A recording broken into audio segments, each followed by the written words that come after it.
Good evening and welcome to the Bundesliga show. It's game day 19. I'm Gav Mack, that's Devo London, and that's Flo Wolfram. Hello, gentlemen. Good. As many people know, myself and Devo, we're Arsenal fans, and Flo is a Leverkusen fan. So we're not talking about any Premier League as such, and we're not going to be talking about any Pokal games either. Or Bundesliga game, to be fair. Oh yeah. we have to talk about that one. We have to talk about that one. We'll just have a chat. We'll just have a general chit chat about anything else. As you know, you can follow us on all social media at TFB Dugout, at Top Football, and on Instagram only is Flo Senor _Laboron. Before I go into anything else and find out how you guys are, I just want to say that there's been a lot going around this week with racism in football and away from football, a lot over Twitter. I just want to make sure that everyone is fully aware that there is no room for it. Don't want to hear it. If you've got those sort of mindset, if that's your mentality, I honestly wish you go and seek help and find some education, because we can't be having it anymore. It's getting boring. We're having people leaving social media because they don't want to hear it anymore. We're having, football players getting racially abused constantly. We're getting, social influencers getting racial abuse and stuff. There's no room for it anywhere. Not today, not any day. So I just wanted to get that one out there. Yeah, well said. Let's flip it around like that. Here we go. Hey, and let's talk about some fun stuff. Talk about fun stuff. And I'll tell you what, I'm just going to do it to get out of the way for you, Flo. Leipzig won by Leverkusen 0. The goal came from Nkunku just on 51 minutes. Flo, what happened to Leverkusen? Because it was looking like you were about to turn a bit of a corner, and we won't talk about the Pokal, of course. I honestly don't know. I'm experienced in these inconsistent performances from the team, but at the moment it's really terrible, and the players, they just don't seem to score. So it was the same in the Pokal and the Cup match yesterday. But taking a look at the last 4 games, there were 3-0 to 1 losses. So that's the main problem. The efficiency you had in the first half of the season, or you had before Christmas in November and December, got lost. And we have a good plan A, kinda, but not a good plan B. And if we don't score, Leverkusen is not able to react to difficulties in a match, especially if you are 1-0 behind. Mm-hmm. Yeah, and that's it. Take a look at the match. You had a deserved goal for Leipzig. They did a little more. It was an equal game from my point of view. But in the end, you have this big chance from Alario, 5 meters in front of the goal. You need to score this one, and it's equalized, settled. You go home with a point from Leipzig, and everyone says it's okay. Now you lose again. You're going out of Champions League spot, and losing in the cup against the 4th league side. And trouble times ahead. We don't mean to laugh at you. No, we don't mean. We're not laughing at you. We're all in pain here. I have to warn you, I'm not gonna watch the next Leverkusen matches because I was just too emotionally unstable yesterday evening. I need to get a little bit of distance between me and the club, which is really difficult if you work 40 hours or more a week. I was so angry yesterday with Arsenal that I actually gave myself a headache. That's how angry I was about the whole situation. But if we talk about Leipzig a little bit, Devo, you can argue that this was a 6-pointer, couldn't you? Yeah, it's a big game. Considering how tight it is, and Leipzig winning this gives them a little bit of leeway. I believe they're 4 points or 5 points above the team in third now, which gives them a little bit of breathing space. Considering everyone's dropping points in that race, or maybe Frankfurt, it's a big win, and it gives them a lot of confidence as well. A, they didn't concede a goal, and B, they were they looked a lot better going forward. I know they only scored the 1 goal, but they looked a lot better going forward in this game. So yeah, it's a big win for them. And just to speak on Leverkusen, just wanted to ask Flo about the lack of goals. Do you feel maybe that the decision to drop Alario when he was on fire, he was banging in goals, and then Schick came back and started getting games? Do you think maybe that's just disrupted Alario and that's kind of been a bit of an issue for you not scoring goals? Well, first of all, I need to mention that he was a little bit injured. So the time when they switched, it was Alario who needed to step back out of the team because of his injury. But afterwards, yeah, I'm kind of with you. It's in general, I really don't like the way they treat Alario in Leverkusen, because he's very good statistics. He's doing his job, and I don't know what the problem is that he's always just a runner-up in the attacking squad from our team. I don't know. So maybe he's a little bit distracted at the moment.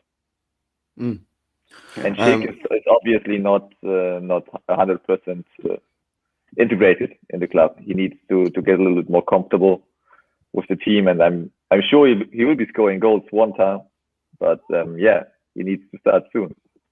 Yeah, because I was talking about integration. It just reminded me, because you just signed Demarai Gray from Leicester for next to no money, as far as I'm concerned, along with Fosu Mensah. Fosu Mensah, you can argue, was a little bit at fault for the goal. He sort of lost his footing a little bit before, and Nkunku slapped it home. But how do you feel Demarai Gray will be able to fit into your side, considering that you've got some really good wingers there at the moment? Some top quality in Bailey and in Diaby. Well, I think you just need to take a look at his contract, and his contract is it's only for 1.5 years. So this kind of says that they don't see him in the first team in the starting 11.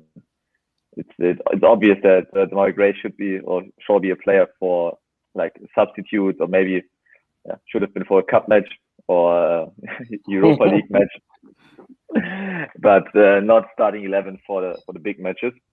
I hope he might take the chance he has in Leverkusen, because he has good surroundings here and quite attractive way of playing. I have, to be honest, I haven't seen much of him in Premier League. Didn't really focus on him, although he made 120 appearances. So 9,480 of those were off the bench, though. He loved it off the bench. For both sides, it's a good opportunity. Leverkusen don't have any risk in economical ways, and he is maybe the chance to prove himself again. But he has to deliver. Yeah, he has to deliver. There's a couple of comments that are coming through about the shirts that we're wearing. One from my boy Kev over in Norway. Absolutely love the shirt. He's over in Norway, but it's German heritage, so of course he loves this shirt. And via YouTube, Delpra has asked Flo, what shirt are you wearing? Yeah, nice that someone's asking. I just explained briefly to Gav and Devo before the show. It's the shirt of the club from my father's hometown, the BSG Wismut Gera. It's the club from former GDR, who played first league in former GDR and was quite successful. But like many clubs, after Germany was reunited, the clubs in Eastern Germany collapsed, had financial problems, and relegated a lot.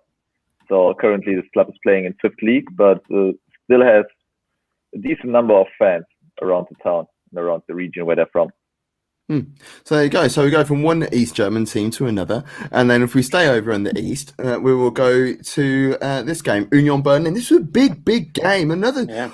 Once again, you can argue 6-pointer at the top of the league. Union Berlin won, Borussia Mönchengladbach won. It ended this way in the first game against these two teams earlier on this season. Devo,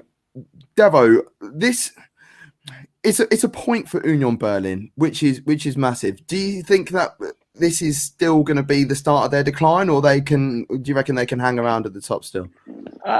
You know what? I think that they're starting to wobble a little bit.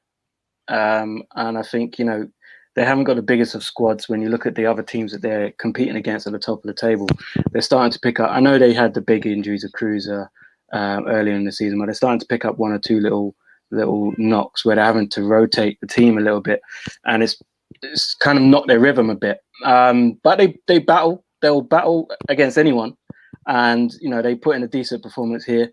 Another great goal from a set piece. This time Kanoka, who's been a great signing. But I think they'll be. I hope that they can really stay in the European places. But I think as the season starts to bear down to the business end of the season, can they keep that going? Can they maintain momentum? I fear that they might get on the end of one bad result, like a real big hiding against one of the big boys, and that could dent them. So hopefully they keep things tight and pick up points here and there. And then, I think for them, they're just got to think, we can't look past the next game. We just got to take it game by game and see where we end up. I love that football manager mentality. Good take each game as it comes. Take each game as it comes. That's exactly what they got to do. It's true. They could have gone 2-0 up. The hardest one. Oh, exactly. Yeah, they could have gone 2-0 up though, because Slotterbeck he had that thunder strike from about 25 yards out. He did. It was just a little bit too sweet. And I still can't tell whether it had a little save on it, a little touch on it, or just hit off the bar. I still can't tell when I've watched it back a couple of times. It was hit too nicely, you can argue. Also, it's nice to see everyone's favourite goalkeeper, the most handsome man in the Bundesliga, make an appearance off the bench. Yeah, Karius. Oh. Karius made his debut. He did, and technically he kept a clean sheet as well, because Alisson player. Yeah, well, he did. Oh my God, doesn't he just? It's his first game. Yeah. Let him off. Liverpool fans, get off his back. It was Alisson player who got the equaliser, and that was a nice finish. First time, sort of, instead of using power, just use a bit of placement to guide it past the keeper. I was thinking that's a very French finish. It was finessy, wasn't it? Did that all the time. Martial's done that in the past. I've seen many French players with that particular finish. I don't know if that's something that I made up in my head. I never thought about something like that. That's interesting. When I'm thinking about it, what would be a typical English finish, or a typical German finish, or Italian? I don't know. This could be an interesting discussion. Italian would be your Pippo Inzaghi's, like 2 yards out, wouldn't it? Yeah. Just bundled home and then run off like you scored a screamer. Yeah, and then England is sort of scream. It's either a screamer or a header. It's more likely a header, isn't it? Yeah. From about 8 yards out. Gladbach, it's another point. They had that shaky start to the new year. They're trying to find their feet. Where are Gladbach at? Where's their head at, Flo? Well, they're at least on a rising trip, or in an uprising form at the moment. So this could be their big advantage in the race for Champions League, because Leverkusen and Dortmund are struggling now. And although Gladbach was 7 points or 8 points away in between, they now equalized the amount of points, and they are the team who are looking upwards, and the other teams have looked downwards at the moment. So. Yeah, this could be their chance from my point of view, taking all the positive energy and go into the game just because you want to win it and not because you're afraid to lose it. Yeah, I see where you're getting at. I mean, there's so many teams that's still in the mix for top four, and I just don't know where my money's at. I really don't, because it is it's hideously tight at the top end of the table at the moment, I'd say. Yeah. I think there might be a team that just goes on that run, game 26, 27, 28, and just has that, get like 5 wins out of 6 and squeezes into the top 4. Don't know who that will be yet, but we'll soon see, of course.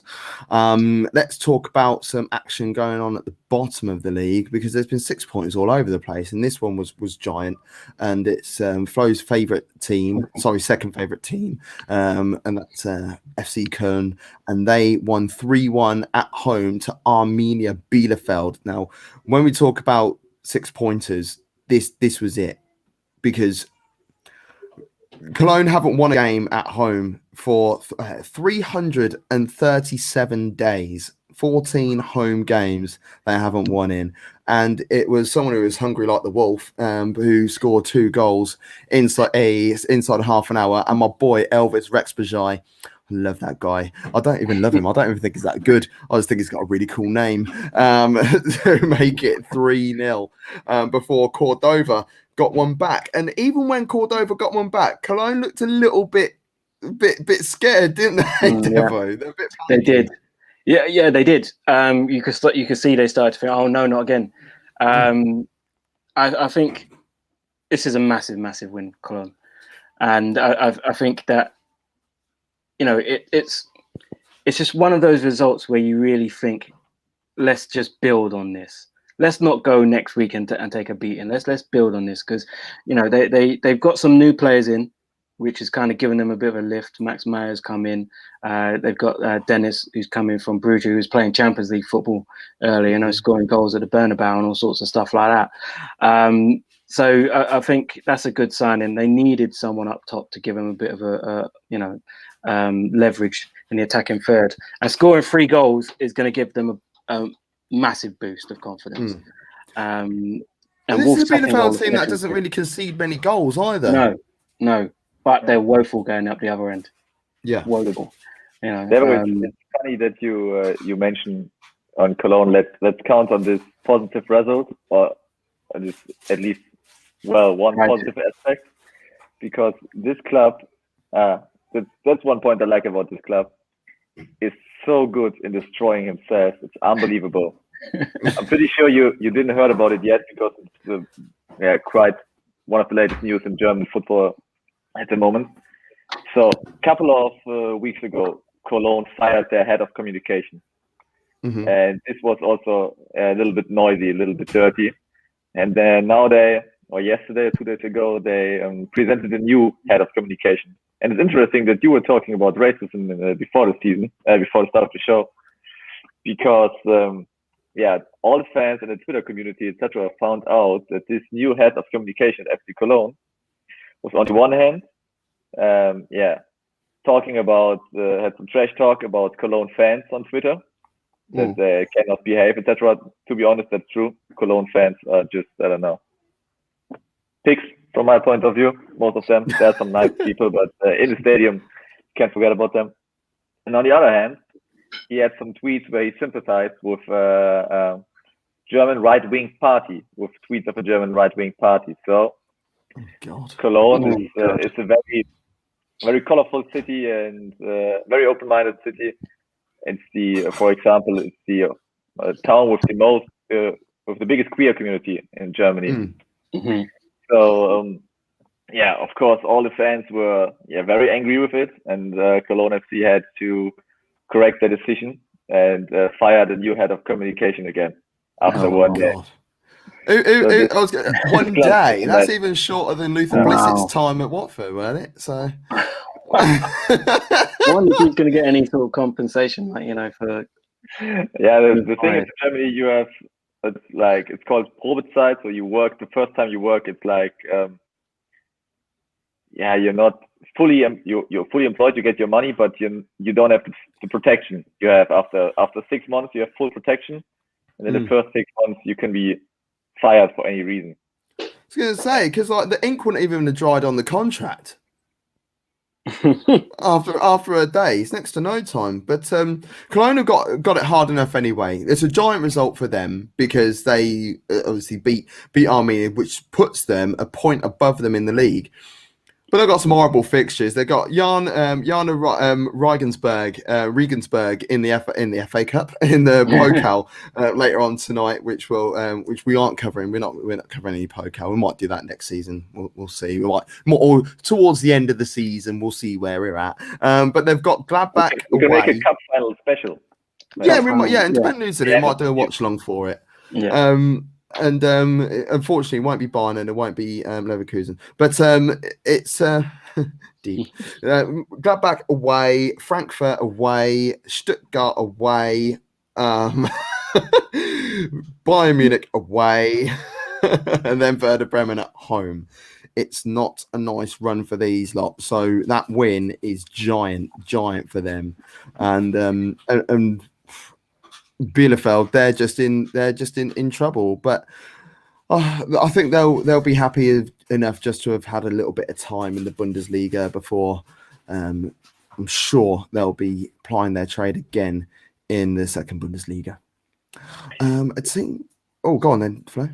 Yeah, I just want to say you may not forget where they come from. So finishing on the relegation, on the playoff spot for relegation would be a huge success for them. If you'd said to them before the season, they would have taken it immediately. Yeah. So maybe this could be their advantage that they can go into the matches without any pressure, because I can't imagine Mainz or Schalke coming close to them. Well, Mainz aren't having a good time, and that's where I was going to go to next. So it's a lovely move that is, Flo. It's like he knows. It's like he knows. Stuttgart picked up their first home victory of the league in the league this season, and it just so happens that Wamanga Tuka and Gonzalez are back and firing and enjoying themselves, after their little suspension and stuff. And 2-0 comfortable winners over Mainz. The first half though took a little while to get going before Kalajdzic, he bagged a lovely little header, and Wamanga Tuka found his inner George Weah, winning the ball on the edge of his own box, and danced through a number of players before lacing his boots through it 12 yards out to make it 2-0 and put the game to bed. Devo, we speak about Wamanga Tuka all the time. We even had a little bit of dialogue via Twitter before we started about Wamanga Tuka as well. He is just a special player, isn't he? He is. He looks the complete package. And what is amazing to me, and I always have to pinch myself, is that they play him at right wing back. Yeah. And that's crazy for him to have 11 goals from right wing back. He's not a wing back. There's nothing about him suggests to me that he's defensive in any way, shape, or form. It's probably the system that Stuttgart employ that gives him the freedom to start right wing back and then just do what you want on the pitch, because he pops up everywhere, and it's usually with intent to do harm. He's a very direct player. He wants to hurt you. There's nothing really fancy about what he does. I mean, he's technically gifted, but it's quite clear that he wants to attack. He wants to be involved at the end of moves. He wants to be in and around the box causing damage. And I think he would be an asset to many, many teams in world football right now. And another player who's on the other side, who every week when I see the highlights, I'm like, that was a good ball. Who'll put that in? Sosa. That was a good ball. Who put that one in? Sosa. That guy is just a machine. It's like automatic. Anywhere near the box, that ball's being put in with pace, swing, and you're going to have problems clearing it. And I think I will be amazed if Stuttgart get to next season with even, 7 of the players from their starting 11 intact. Because I can imagine many clubs going there and saying, look, we'll give you this amount of money for that bloke, we'll give you this for that guy. And they're going to have to build a whole new team next season. And that could end up seeing the end of them, even though they'll just come back up, wouldn't it? Yeah. Flo, they are just laden with talent, aren't they, Stuttgart? Yeah, and they have players we don't even talk about that much. For example, Kalajdzic, he's 2 meters tall. He's technically gifted. He's amazing at headers. I really like watching him because he's the kind of striker every club can need, or every team needs, like the Wout Weghorst type, or hopefully one day the Patrick Schick kind of player, or Schick we all wanted by Leverkusen. If you have a big and technically good striker in your team, it's very more difficult to play against yourself. And I can imagine that he's developing a little bit under the radar at the moment in Stuttgart. And when, for example, Silas Wamanga or Nico Gonzalez are leaving the club in summer, I can imagine that he would be my dark horse for the next season to be Stuttgart's key player. Yeah, it's mad. He's only 23 as well, isn't he? Well, that's the joy of what Stuttgart have got. They haven't just got loads of good players; they've got loads of good young players. A lot of their squad are under 25. When we look at players like Gonzalez and Kalajdzic and Wamanga Tuka as well, they've got youth on their side. So there's every chance of them, if they can maintain some of these players, put a real push in for Europe next year. But Mainz won't be putting a push in for Europe, and they are in a lot of trouble down the bottom of the league. It's another defeat for them. what have Mainz got any chance of staying up? It's what is it, 7 points now? I think they're behind Bielefeld. And the thing with Mainz is, I said on last week's show, it looked like they were turning the corner a little bit. They were putting in some good performances, but not necessarily getting the points to go with it. This was not one of those performances. I felt sorry for them before, where they even against Bayern, they looked good, but obviously couldn't hold on. There was a few games like that where they looked good, but just couldn't get over the line. Then they won a game, and the new manager came in, and everything looked a bit better. And then they had this game where they literally were. It could have been a lot more than 2-0. Because they weren't really at the races. Before the game, they would have looked at this and been like, right, we know. Well, every game is tough in the Bundesliga, regardless of what people from the outside may believe. Every game is a tough game. But I reckon they would have looked at this and be like, right, Stuttgart haven't won a game all season, so let it not be us. I think that would have been the mentality going in there, and that would have only narrowed the gap to 4 points, and that could have made them believe a little bit. Mainz have also, everyone's got tough games, but Union Berlin are starting to go down the slippery slope. That's who they've got next at home. Then they'll probably pick up a point against Leverkusen the week after, and then I feel bad now. I'm going to stop digging Leverkusen out today. I'm doing it. They deserve it. The whole team deserves it. But you know what? Usually when we dig people out, the next week they go and prove us wrong. So hopefully... Yes, exactly. And we dug out Arsenal all season and they went through a bit of form. So that's exactly how it works. If you're back on that. Then it's at the moment, it's quite comfortable for Leverkusen. I remember we lost the quarterfinal against the second league squad 7 years ago. So the greenkeepers waited for the team with the forks before the dressing room the next training day because they were so angry. Because all employees receive a 500 amount of 500 euros extra fee for reaching the semifinal. So if you reach the semifinal, I get 500 extra wage. And for the greenkeepers, obviously these are not the most gifted people in the club or gifted with high wage. So 500 euros is a lot for them. And Leverkusen gave it away against the second league squad. So they were waiting in front of the dressing room with forks and very, very angry. And suddenly, they were found. There were eight greenkeepers at the time, so it was 4,000 euros, and those 4,000 euros were found in the team's cash. So in the team's pocket, they put it together. Yeah. Wow. Funny how money gets found nice and easy like that, isn't it? Yeah.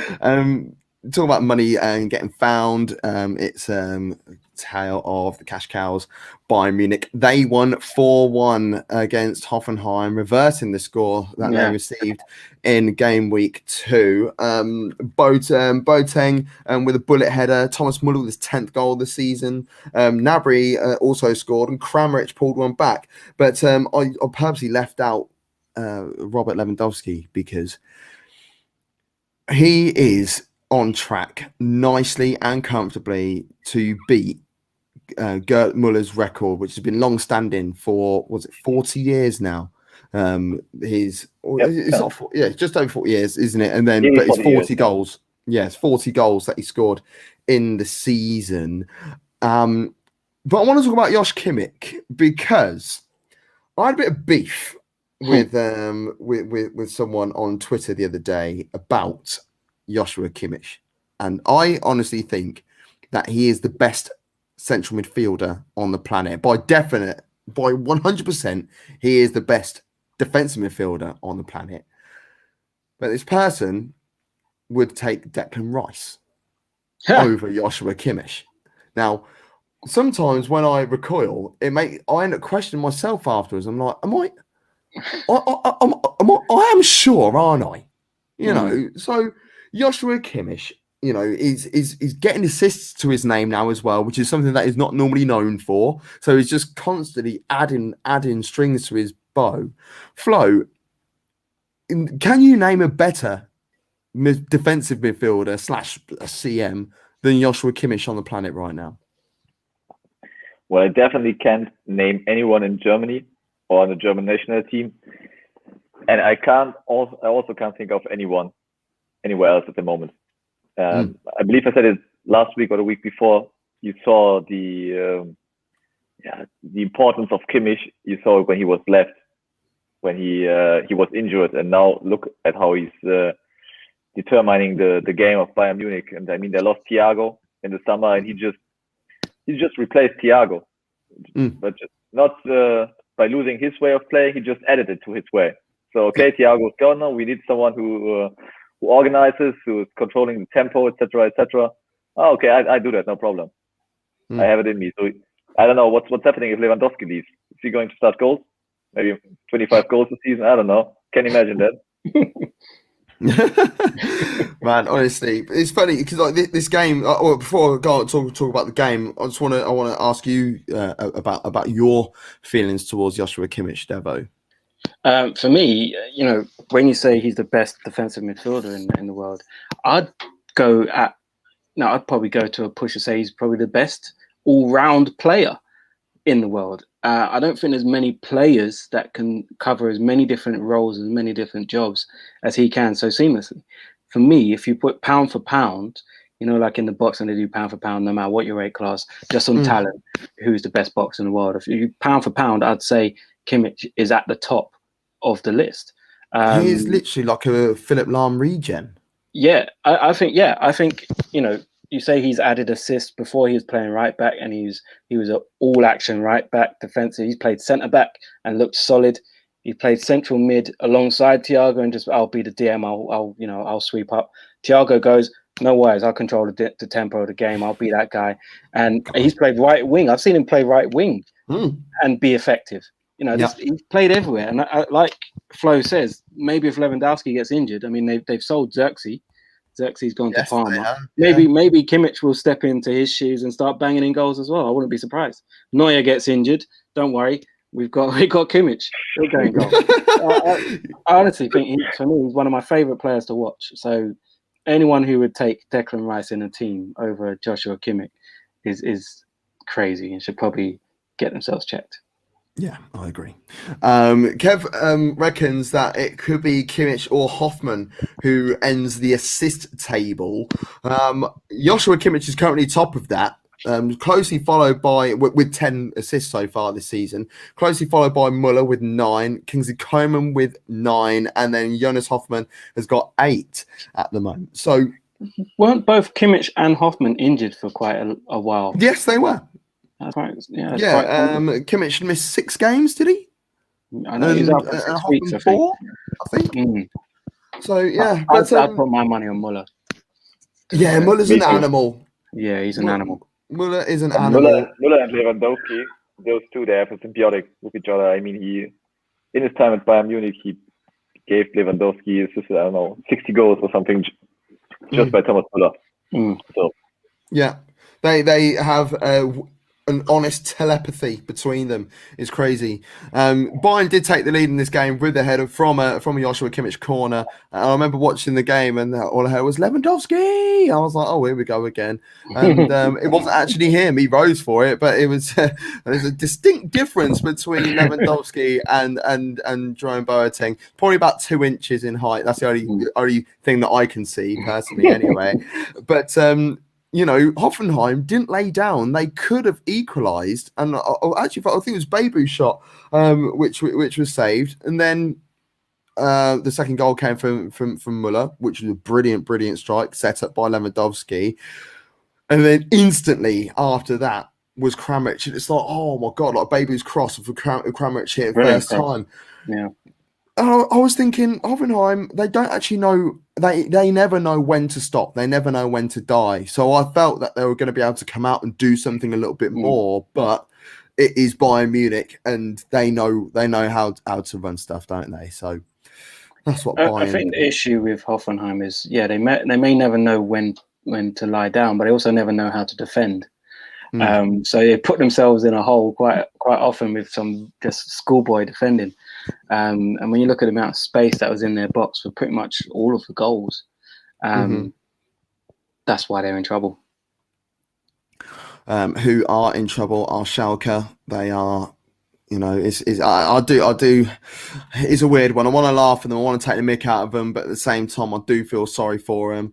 They took the lead in this game. It's the first time they've been in the lead at half time since the dawn of time. I believe Jesus was 7 years old last time they took the lead and held lead at half time with Mascarell. Max Hoppe for the first time he had a shot which didn't end up in the back of the net. Literally 5 shots he's had before game week 19, 5 goals from his shots, and he had one which just went wide not long before Mascarell opened the goal scoring. Werder Bremen, they just don't win games, do they? They love to draw. They love to draw more than the next team. Well, they had a good win. Was it last week? Where they put 4 past Berlin. True. Before, can't remember. It's Hertha Berlin at the moment. Yeah, it's Hertha Berlin. But this game here, I mean, Schalke started really well, and then the second half just disappeared. It's like they didn't know what to do with that lead, so they just kind of just tried to sit back on it and invited Werder Bremen on. And Werder Bremen really could have won this game. They were on top in the second half, especially. It looked like they weren't going to get the goal after all of their huffing and puffing. Farman made some great saves. They got the goal, great strike, and then they could have won it as well with the goal that disallowed, rightfully so. It was disallowed. But I think Bremen would be a bit upset they didn't come away with the 3 points, given the amount of domination they had in the second half. Yeah, definitely. That one of the saves in particular was Osaka's header, wasn't it? Which I thought that was destined for the back of the net, me personally. What are your thoughts on both of these two sides after that result, Flo? Well, Schalke was just afraid when they scored the leading goal to lose this game, and all they were thinking was defending and defend that point. The problem is they're not very good at defending. And they've just lost Kabak. Yes, by the halftime. To be honest, I'm not a big fan of Kabak. I'm not a big fan either. Me neither. I mean, that's that. He hasn't really proven himself. Yeah, it must be hard to play in a defense that's so all over the place as Schalke, but I've not seen anything from him that would suggest to me that he is a top class centre back. Is the only thing that's sort of saving him is the fact that he's only 20 years old? Because in terms of what you expect from a defender as a normal bog standard defender, that's what you get. So for a team like Liverpool, and I know FSG are a little bit tight with money at the moment, which is crazy because they've just won the title, and the year before that they won the European Champions League. You'd expect them to be wanting to strive for more. When you look at Bayern Munich, you look at Barca before all the money and stuff, always going all wrong, whatever. But you look at all the teams that are normally winning the leagues, winning their domestic league, getting to the latter stage of the Champions League. The following season, they will look to improve on what they've got. You can't just rest on your laurels. And I felt that Liverpool needed another centre half anyway to go alongside Van Dijk when he's fit again. So there's a plethora of decent centre halves in Germany. Why would they look there? Devo just maybe we have to say. Yeah, no, because they were after Kabak for a long time, and obviously they tried to sign him in the summer and knocked back. I think they was told 30 million, and now they've managed to get him on loan to the end of the season with an obligation of 18 million if they're impressed by him on loan. So it's a no-brainer in that respect. You know, they scouted him for a long time. I think before he was at Schalke, I think he was at Stuttgart, and he came through with rave reviews before he went to Schalke, and that's probably the worst possible move he could have made. But a lot of good players come through Stuttgart's academy, so he comes highly regarded. No one at Schalke has had a good time. I'll give him that. But hopefully, this period of his career at Schalke was just a blip, and the potential that he clearly has and had when he left Stuttgart, Liverpool can bring that side of him out, and it'll be cheap. 20 years old, 18 million. If he goes on to be great, his value will skyrocket. And if he's not great, the way Liverpool are at selling players, they'll get 30 million for him anyway. Yeah, they probably will. Jammy, aren't they? They're very good at selling players. There are 3 more games that we need to look at. We will start with Frankfurt. Frankfurt 3, Hertha Berlin 1. My boy, Mm-hmm. To be fair, André Silva had a good game. All right. Credit where credit's due. All right. It's well documented that I think he's a dead striker, but none of these bounced off him. And, he had a couple of opportunities where it wasn't his fault that they didn't find the back of the net. And I actually looked at him and was thinking, that's actually quite unfortunate. So I'm not just going to sit there and dig him out when necessary, if I don't need to. This game was 0-0 at half time. That's what makes me think, what's going on? What sick pervert put on over 3.5 second half goals? Because I know there's one out there. Someone would have done that. And Christian Piontek with glorious hit from the edge of the box to open the goal scoring 3/4 into the game. And you think, right, Hertha Berlin, it's relatively late, halfway through the second half. Nice goal, let's deal with it. And literally a minute later, they're shipping one at the other end, and it's my boy André Silva. Hinteregger with a header at the near post, and then a foul on André Silva, and he decided to step up and take the penalty himself. Flozif, this is damaging to Hertha Berlin, having been a goal up. I know it was only for a very short amount of time, but what I can't explain what happened there from Hertha Berlin. Can you? Well, it looks a little bit like Hertha Berlin before changing the manager, because usually a Paul Dardai team, if it goes into the lead, it's very difficult to beat because Paul Dardai plays a very organized and disciplined way of football. Not the most beautiful one, but kind of an effective one if you're a midfield club. But they totally lost it. I believe they were maybe too euphoric after that goal. Immediately conceded a counter goal, and then they were nervous. And I mean, losing a header against Hinteregger is okay, but Jahrstein shouldn't have gave the near post so much away. I don't know really how to put it in words at the moment, but can you follow me? Yeah. Well, you should. Well, I don't agree with goalkeepers getting beaten at their near post. It has to be something. It has to be something really special for you to get a bit in near post. Yes, I'm still bitter about 2006, and I hate Almunia for it.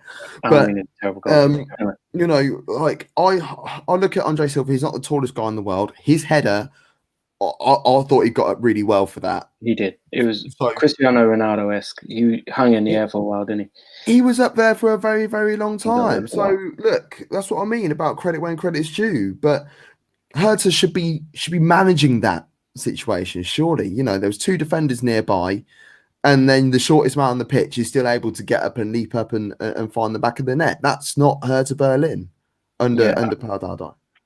I mean, the thing is, he's still got the same players as the previous manager, and the defenders don't like to defend for Hertha Berlin. It's like they're allergic to defending. Maybe they're taking social distancing too far. Maybe they believe that they should be socially distancing on the pitch as well, because they don't like to get tight to their men ever. The amount of crosses that go into the Hertha Berlin box, and just like André Silva had so much space. Hinteregger had so much space. It's just poor, very poor defensively, and they just look like a team without any sort of direction, any sort of cohesion. It just looks like a bunch of individuals on the pitch, and half of them look like they don't even care if they lose. It's just like they're there to get their money, have a run around for a bit, keep fit, and then go home. They're in dire trouble. I think out of all the teams, I mean, Bielefeld, they have spirit. They're not great, but they have spirit. They fight. Hertha Berlin, they don't have any spirit. They don't have any fight. Cologne have a little bit of fight about them. They got some new players in, and they look like they're trying to do something. They try, yeah. Hertha just don't look like they care. Do you think it's an attitude situation? Because you have got players like Guendouzi, who's known for having a bad attitude in the media anyway. Players like Cunha, who I thought was on to greatness when he was at Leipzig. his attitude sort of let him down, because Hertha are now level on points with Arminia Bielefeld. And Arminia Bielefeld are currently occupying the playoff position. So how can Dardai change this mentality around the club? Because I just literally can't see it. It's difficult because if you take a look at the whole club, they have like this huge ambition to become a big city club, and Dada is obviously the wrong coach for a glamorous club, so he won't be there very long. But what he needs to do is maybe to sort out these individuals who are not willing to walk along their way or go his way with him and the team. So like if Acuna is not fighting on the pitch, although he's maybe your best player or the player with the best abilities, you should leave him out of the team. Because if you're fighting for or against relegation, what you have to do is fight and not playing beautiful football. Yeah. Okay. Well, now it's time for this. Wolfman's words of wisdom.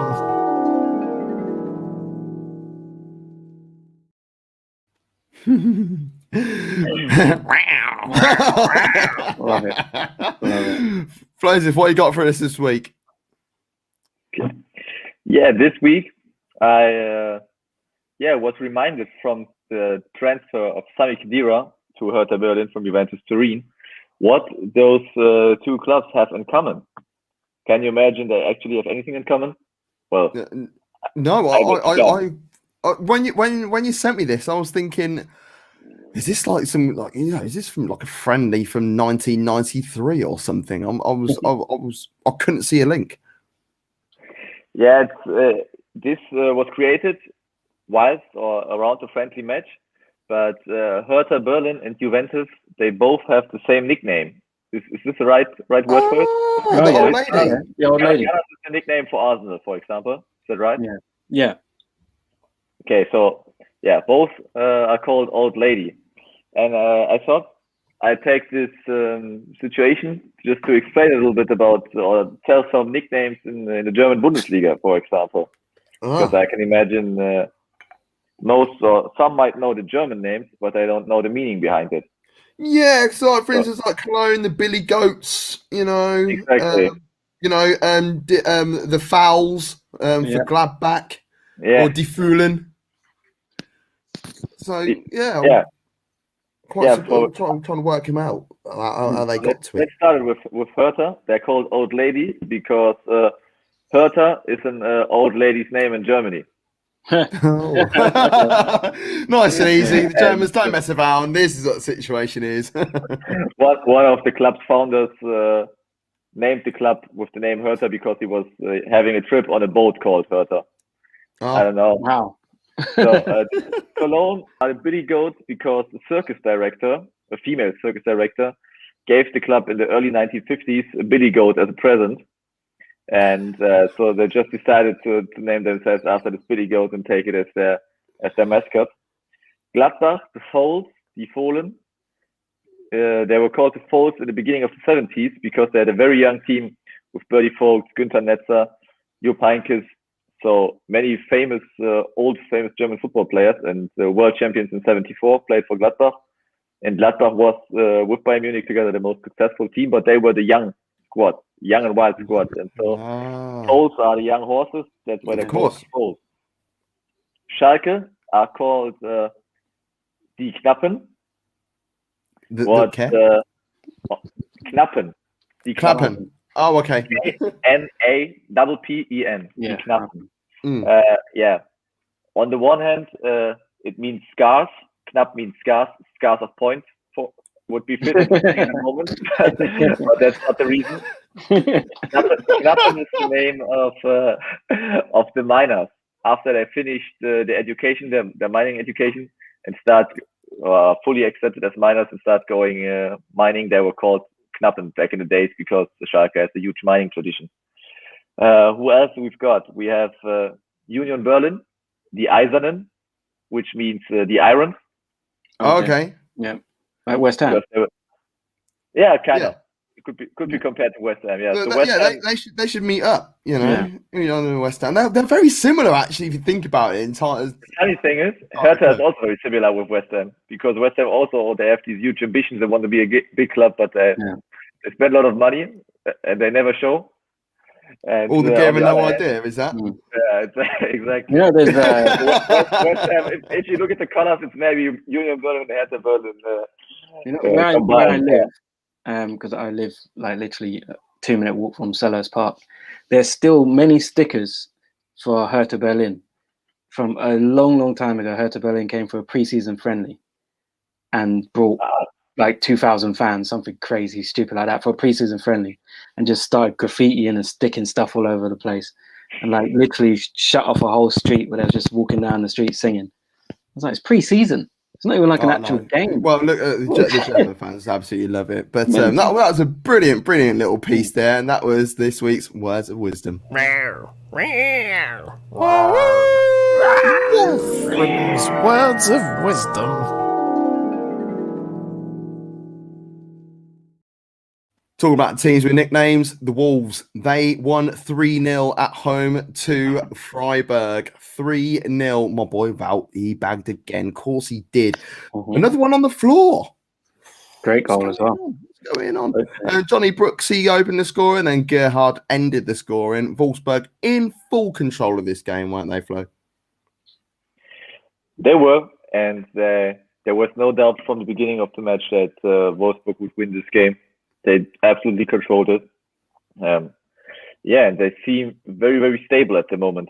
Just doing the thing, very good organized, scoring their goals, having Walt Weckers the front, scored at least one time in the match, and very hard to beat.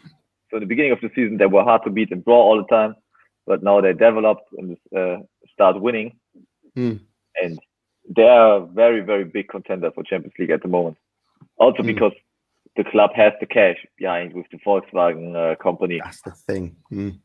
So if this club manages to have some continuity with the head of the club, the heads of the club, the head of the sport department, etc., they are a club with their with all the cash who can always compete for Champions League. But most of the time they spend the cash wrongly in the wrong players. And at the moment it seems they've got a good coach, good manager, and a good bunch of players. And I can absolutely think of Wolfsburg going into Champions League. It would be a next step in evolving from nearly a relegation spot 3 years ago to 5 times. It was 5th and 6th spot in the Bundesliga, and now it's the next step. Yeah, maybe they can do it this time. They've got a lovely stadium as well, haven't they? And I know that Freiburg have got a gorgeous stadium, which is going to be, we're never going to see it, are we? Because the new one will be open by that time. But I do believe Toby Gillies, who is he does a lot of commentary for Amazon on the world scene, as well as TalkSport. He's actually expecting a baby. I actually invited him on the show today. To see if he wanted to pop by, but his missus is literally about to pop. So I told him the story about when me and you were like, I was like, I can't do the show in 2 weeks. I was like, you were like, why? I was like, well, having a baby. He's like, well, I can't do it in 2 weeks either. Why? I'm having a baby as well. Okay. So thankfully, our kids were born in international break. It's like they knew. It's like we don't want to get in the way of the Bundesliga show, right? So let's have it. It was great.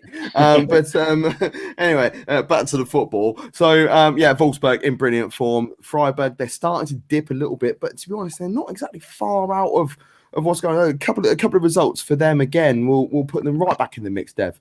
Yeah. I mean, they shouldn't be worried whatsoever. I mean, they may be worried about the way they lost this game because, as you said, Wolfsburg were all over them, and it looked like it was dead and buried from the moment Brooks put that ball in the back of the net. So they'll be a bit worried about their performance in this particular game. But other than the fact that it was a one-sided beatdown, they've done pretty well in the last few weeks. They're quite high up in the table. They've got a bit of a cushion in regards to falling down the table. So, I mean, they shouldn't worry too much. Just can't afford to have more performances like that. But I'm pretty sure that they would have been on the training ground saying, look, that can't happen again. Let's put that right in the next game and at least perform like we know we can. Devo, you know I'm a big fan of Wout Weghorst, but he's showing his all-round forward play now, isn't he? He's not just let's get Stefan Baku just whip balls in so I can get my head on it. He's now getting the ball a lot more on the ground inside the 18-yard box and putting them home. That was a brilliant finish. That was a really, really good finish. The only worry I have for Wolfsburg is if he picks up an injury, because I don't. He's scoring a large percentage of their goals at the moment.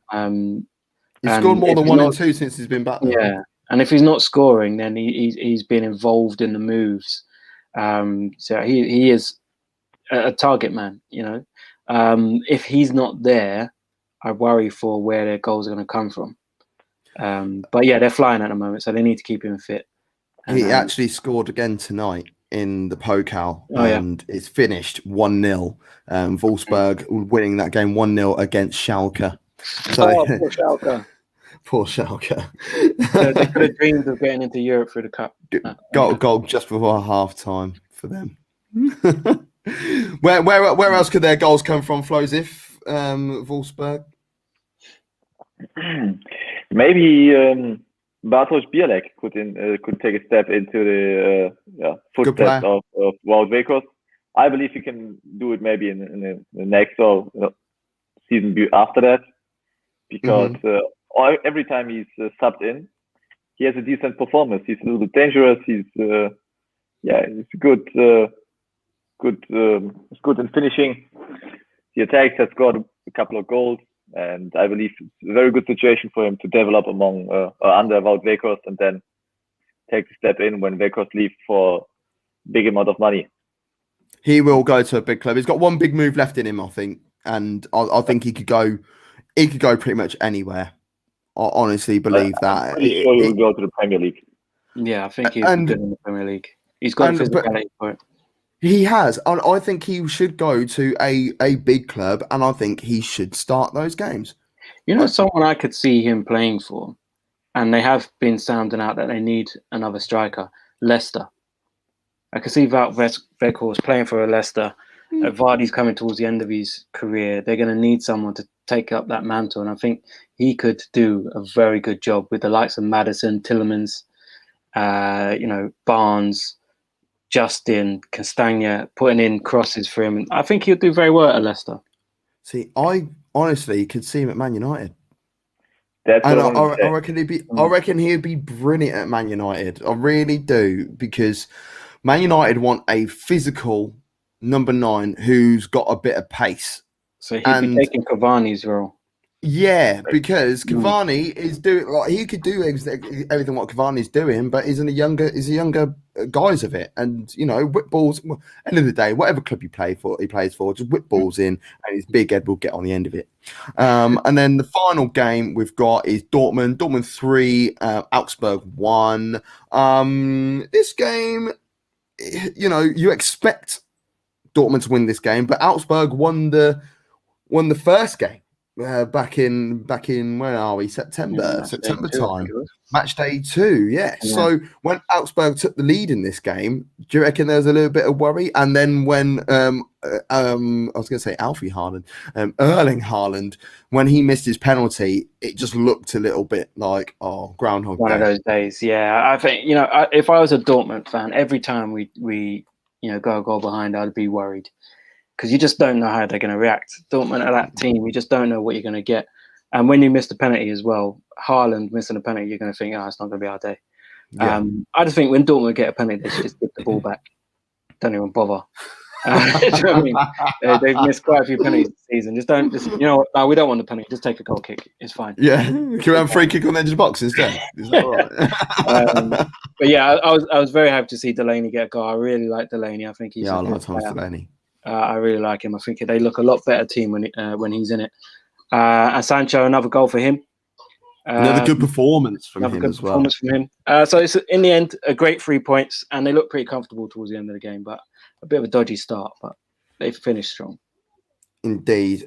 Flo, where are Dortmund at? They're 6th in the league at the moment. They had their awful period just before the break, just before the Hinteregger, and they had their Hinterunde, I should say. And then, sacking the manager lots of change. They don't know who's going to come in next season. What are the aspirations now of Dortmund? Well, they won and they have to qualify for the Champions League. And regarding the quality of the squad, it's a no-brainer. They have to qualify for Champions League with this squad. But I'm not pretty sure that their weak phase is over, because looking at the cup match yesterday, they were 2-0 up against the second league team and managed to nearly lose it because it was 2-2 drawn with an equalizer in the last minute. And there was some controversy in that game, right? I was going to say, it was like a 97th minute penalty. The fact that it's 97 minutes in a German game, you know something's went down, because you could have 25 subs in the second half, and the fourth official will be like, a minute to add on. So, someone broke his leg and was down for half hour. You only had in a minute, VAR played a massive role yesterday evening, and didn't play a role for the third goal of Dortmund, which made Train, the coach of Paderborn, very, very furious. He delivered a historical post-match interview where he was very, very angry about VAR, and especially about the match referee on the pitch. But talking about this would be too far now. So, in a nutshell, I don't know if Dortmund is going to start winning now every game, but it's very important for them that they're successful in the next 2 games, because they need the next 3 points to stay in the race for Champions League, and the match day after that, it's Revier Derby against Schalke. I'm sure they'll be fine. I'll say that. Their next games. We're going to look at the fixtures in a couple of moments, but their next game is Freiburg away. Then they've got Hoffenheim at home. They've got a Champions League tie against Sevilla, and then the Schalke game, Arminia Bielefeld at home, and Dortmund. Not Dortmund, and Bayern. Sorry. So it's there's games in there which you look at on paper. I expect them to win all of those games, and get a point against Bayern. But this is Dortmund of 2021. They might not get a point. You just don't know. Honestly, they are so unpredictable at the moment. It's hard to work out. If you're a betting man, just when you're going through your ACCA slip, just like if you see Dortmund's name, just leave it out. Don't put them on the list, because inevitably they will lose your money. Let's have a look at the table. So let's start at the bottom. Of course, we will never start at the bottom, and let's get rid of the old logo for a hot minute so everyone can see. But everyone can see already that Schalke are bottom of the league. They are not going to move, and they will probably be there until the end of the season. They might go into 17th at one point, because they are already 2 points behind Mainz, who occupy 17th spot. As we said earlier on the show, Bielefeld, they are in 16th, but Hertha Berlin are dragged into that as well, because Cologne won that 6-pointer over Bielefeld and boosted up into 14th place. There's still a little bit of a gap. There's 4 points between those guys and the trio of Augsburg, Hoffenheim, and Werder Bremen. And then Stuttgart, they are in 10th place on 25 points, just 2 points behind Freiburg, who are in the top half of the table. Union Berlin, after their wonderful start, have started slipping a little bit. Few too many draws, a couple of defeats. They've still got a positive goal difference, however, so that could bode well for them, especially when it comes to head-to-head. And then Mönchengladbach, they've dipped after their draw against Leipzig, but it is so tight between them.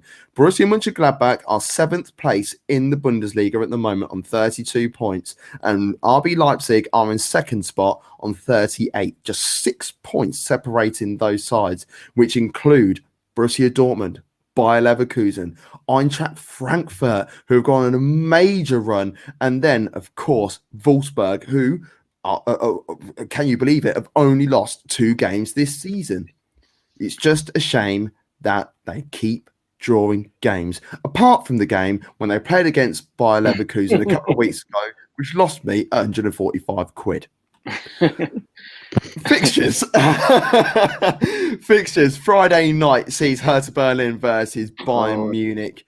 at the Olympia Stadion. This is a game that Hertha Berlin do not want to see anytime soon. But for them, it might be a case of just get it out the way early and let's focus on the rest of the season. No pressure. Just go out there and hit it.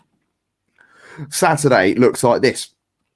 Bayer Leverkusen at home to Stuttgart. Stuttgart, who have the best away record in the Bundesliga as well. So it could be a tough one for Flo's boys. I know he's having a little panic right now off camera. Freiburg, they are at home to Borussia Dortmund, as we just mentioned a couple of moments ago. Schalke, they host RB Leipzig.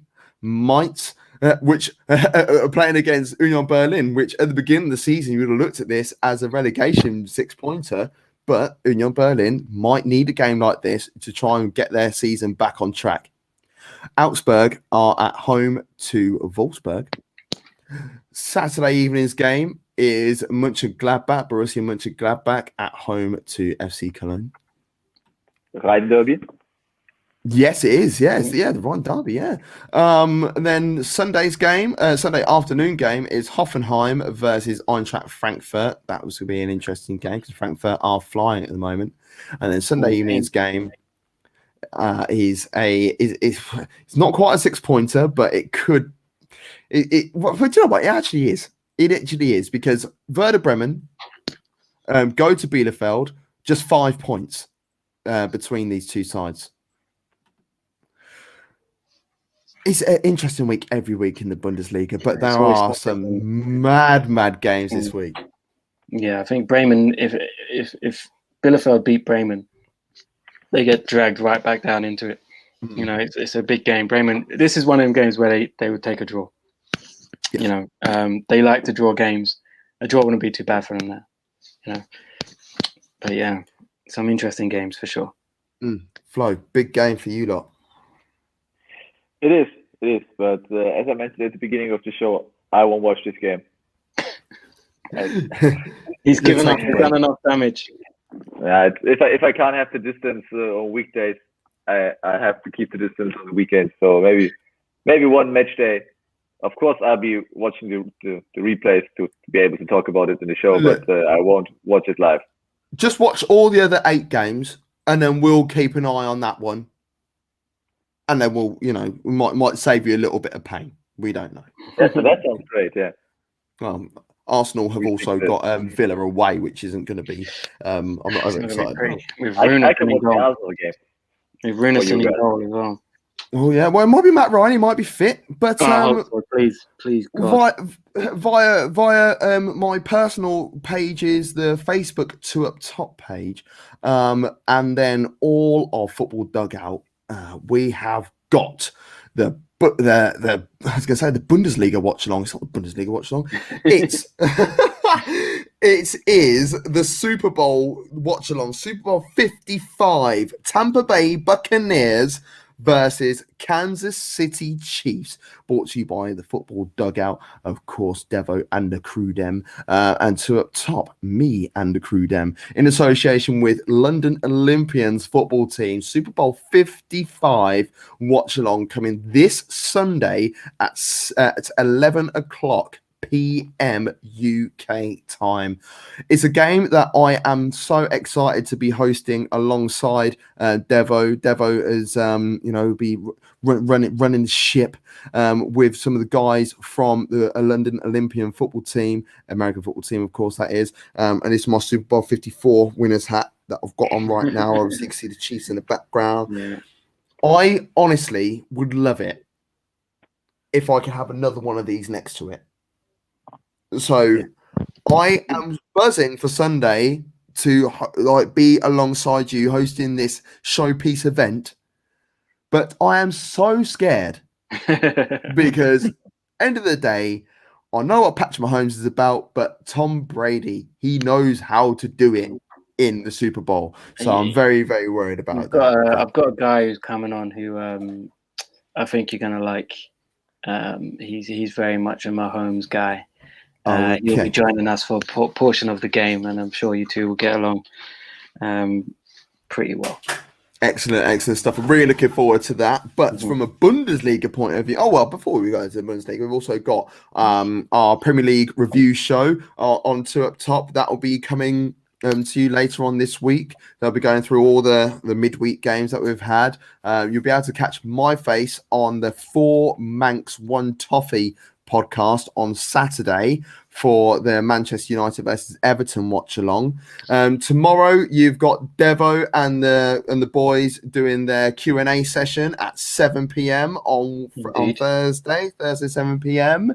What else have you got? Yes, and then we've got a watch along on Sunday as well for one of the games there that we'll be doing before you get to see our handsome faces, the three of us, the trio, back together next week Wednesday for the Bundesliga show via the TFB dugout page next week. So you can follow us on all social media at Top Football on Facebook, Twitter, Twitch, Instagram, etc. You put our name in Google, our name comes up first. Yes, it does. If you you can follow Devo and the Mandem over there at TFB dugout. You can follow Flozif on Instagram. We will get him a Twitter page before the end of the season at Senior_Loboron. But for myself, Gav Mack, Devo London, Flo Wolfram. Thank you. Gute Nacht.